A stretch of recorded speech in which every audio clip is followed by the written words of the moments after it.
یوه ستونزه چې په دې وروستیو وختو کې ډېره سوې ده دوستانو، هغه په ډلییز ډول، په کلي ډول، په عمومي ډول د کډوالۍ او مهاجرت فکر ده.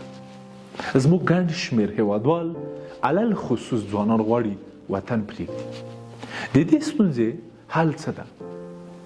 زه فکر کوم چې که موږ وکولی سو په هیواد کې دننه د کار زمینه په پراخ ډول په لویه کچه مساعده کړو او دې ته کار ووایو، دا د زړه له تله د دې کار په برخه کې ګامونه واخلو، په لویه کچه کې د دولت په کچه کې موږ دا ستونزه حلولی سو.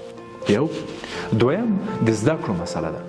موږ باید د باکیفیته زده کړو، د ښو زده کړو، له دنیا سره د سیالۍ او د برابرښت د زده کړو زمینه دلته په هیواد کې دننه ځوانانو ته مساعده کړو. که نه